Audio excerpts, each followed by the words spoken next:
Some wealthy people pass their birthdays quietly, without announcements, gatherings, or ritual celebration, a choice that unsettles common assumptions about success, reward, and personal importance. In a culture that treats birthdays as proof of existence, this absence feels deliberate, even cold, suggesting a different relationship with time, identity, and recognition. Observers often assume indifference or arrogance, yet the pattern repeats among individuals who otherwise control attention, resources, and influence with precision. For them, the passing of another year is not a milestone demanding acknowledgement, but a data point quietly absorbed into a longer internal timeline. They do not reject pleasure, yet they seem uninterested in rituals that pull attention toward the self rather than toward structure, continuity, or leverage. While others mark birthdays as emotional punctuation, these individuals allow the day to dissolve into routine, revealing something restrained and intentional. The absence is rarely explained, because explanation invites interpretation, and interpretation invites intrusion into carefully maintained boundaries. What looks like neglect is often a form of control, a refusal to anchor identity to dates that others can access, anticipate, or manipulate. This behavior quietly contradicts the idea that wealth amplifies ego, instead suggesting that some forms of success narrow attention rather than expanding it. To understand this pattern requires looking beyond celebration, into how power, time, and self-perception subtly reorganize under conditions of sustained control. For some wealthy individuals, identity detaches from external markers, reducing the psychological need for rituals that confirm existence or progress to others. They measure continuity internally, tracking trajectory, optionality, and leverage rather than age, anniversaries, or symbolic milestones.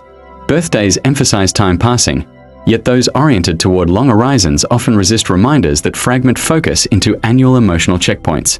Their mindset prioritizes accumulation of control over accumulation of affirmation, shaping behavior that minimizes performative self-recognition. Attention is treated as a scarce resource, and personal rituals that attract it are often viewed as unnecessary exposure. Behavioral psychology suggests that when internal validation is stable, external reinforcement loses motivational power. For these individuals, celebration can feel like interruption, pulling attention from systems, responsibilities, or long-term positioning. They are less driven by narrative identity, the story of who they are becoming, and more by structural identity, the position they maintain within environments. A birthday invites social obligation, expectations, and emotional labor, elements that introduce unpredictability into otherwise controlled schedules. Avoiding such rituals preserves cognitive bandwidth, allowing continuity of focus rather than emotional oscillation. Many learned early that visibility invites demand, and demand erodes autonomy, shaping habits of quiet containment. Their reward systems are delayed and abstract, tied to outcomes that compound silently rather than moments that peak and fade. Ignoring birthdays reflects a broader pattern of reducing symbolic exposure in favor of operational stability. This is not detachment from life, but selective engagement with meaning that serves longer arcs of control. They often experience time as fluid rather than segmented, resisting calendar-based identity markers. From a behavioral standpoint, this reduces emotional volatility linked to aging, comparison, or social expectation. The self becomes process-oriented, defined by continuity of function rather than episodic celebration. Birthdays, in this frame, offer little strategic value, producing emotion without leverage. The choice is rarely conscious ideology, but an emergent preference shaped by repeated reinforcement of control over attention. What appears emotionally distant is often a refined alignment between identity, time, and the quiet maintenance of power. In offices, these individuals continue working on their birthday without mention, allowing the day to pass unnoticed, maintaining rhythm rather than disrupting flow with acknowledgement. Colleagues sometimes discover the date afterward, surprised that someone with means and influence declined even modest celebration. When family proposes gatherings, they often redirect gently, framing the day as ordinary, protecting routine over ritual. They may schedule meetings deliberately, using structure to prevent the day from becoming emotionally symbolic. Gifts are accepted politely but without attachment, stored or redistributed quietly, signaling low emotional investment in the occasion. They avoid public reminders on social platforms, understanding how visibility creates obligation, commentary, and narrative beyond their control. In private, the day is treated as informational, another year logged without ceremony or reflection. They observe others marking birthdays with intensity, noting how celebration often amplifies comparison, expectation, and emotional volatility. When asked directly, they They deflect with humor or neutrality, resisting explanations that invite psychological access.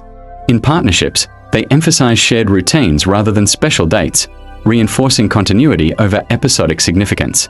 They may travel on birthdays, choosing anonymity and movement over rooted celebration. Restaurants and venues are avoided, not from dislike, but from reluctance to participate in scripted acknowledgement.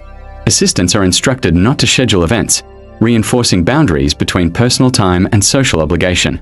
In some cases, birthdays coincide with strategic decisions, reinforcing association between time passing and operational focus. They notice how others use birthdays to reassess worth, status, or progress, and quietly reject that metric. Children sometimes inherit this pattern, learning that identity is not anchored to dates but to conduct. Their calendars show no markers, no reminders, preserving neutrality of the day. This behavior extends to anniversaries and milestones, revealing a consistent minimization of symbolic exposure. What appears dismissive is often protective, insulating identity from social interpretation. The pattern reflects a life oriented around continuity, where interruption is considered cost rather than reward. At a deeper level, this behavior reflects emotional economy, conserving feeling for moments that alter structure rather than mark passage.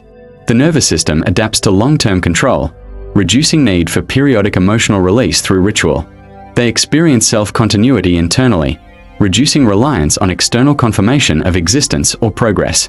Aging is processed cognitively rather than emotionally, minimizing anxiety tied to comparison or decline. Avoiding birthdays reduces exposure to gratitude performance, social debt, and reciprocal obligation. The mind associates celebration with loss of control, as attention shifts outward and becomes unpredictable. This creates subtle aversion to rituals that invite others to define meaning on their behalf. Their identity is anchored in function, not narrative, making symbolic affirmation redundant. From early experiences, they learned that attention attracts demand, and demand threatens autonomy. Celebration is often linked to vulnerability, revealing personal markers that can be leveraged socially. By ignoring birthdays, they reduce data points available to others. Time is experienced as continuous process, not segmented by emotional punctuation. This dampens emotional highs and lows, producing stability that supports long-horizon planning. Their reward circuitry responds more strongly to resolve complexity than to recognition. They associate meaning with outcomes that endure, not moments that expire. Rituals tied to self-celebration feel inefficient within this framework. Social norms lose influence when internal validation becomes dominant. The absence of celebration reinforces boundaries between private identity and public perception. This pattern often emerges unconsciously, reinforced by years of positive feedback from restraint. What appears cold is often disciplined alignment between emotion, time, and power. For some viewers, these patterns feel familiar, an instinctive pull toward restraint, privacy, and reduced symbolic exposure, suggesting recognition rather than revelation, a quiet alignment with an unspoken logic. If observing these behaviors feels grounding rather than distant, this channel remains a place to continue such observation calmly, without urgency, where attention lingers on structure, motive, and hidden psychological order. Many assume ignoring birthdays signals emotional emptiness, when it often reflects emotional regulation rather than absence of feeling. Another misconception frames the behavior as arrogance, overlooking how avoidance often protects autonomy rather than asserting superiority. Wealth is assumed to amplify self-celebration, yet sustained control frequently reduces interest in symbolic affirmation. Some believe birthdays are rejected out of trauma, ignoring how preference for continuity can develop without crisis. The idea that celebration equals gratitude misunderstands how gratitude can exist privately without performance. Observers mistake silence for detachment, failing to see how attention itself can be experienced as burden. It is assumed that marking time is necessary for meaning, despite meaning often arising from continuity and function. Many equate visibility with confidence, overlooking how invisibility can preserve leverage and optionality. The narrative that wealth creates indulgence ignores how discipline often intensifies as responsibility compounds. People confuse tradition with necessity, overlooking how rituals can lose utility under certain psychological conditions. Ignoring birthdays is seen as antisocial, though it often reflects selective social engagement rather than withdrawal. Some assume these individuals fear aging, while many simply refuse calendar-driven identity framing. Celebration is believed to strengthen bonds, yet forced ritual can introduce obligation and emotional friction. The myth persists because restraint lacks spectacle, making it easy to misinterpret. These misconceptions endure because quiet psychological strategies rarely explain themselves. Ignoring a birthday does not mean ignoring life. It often means refusing to let time dictate identity. For some, power expresses itself through continuity rather than punctuation, through process rather than ceremony. They move through years without stopping to announce survival, because survival was never guaranteed, only managed. Time becomes material, shaped, absorbed, and utilized rather than celebrated. Their silence around milestones reflects an understanding that meaning does not require witnesses. In a world obsessed with markers, they choose flow, resisting fragmentation of attention into annual emotional checkpoints. What looks like indifference often hides a disciplined relationship with self-perception.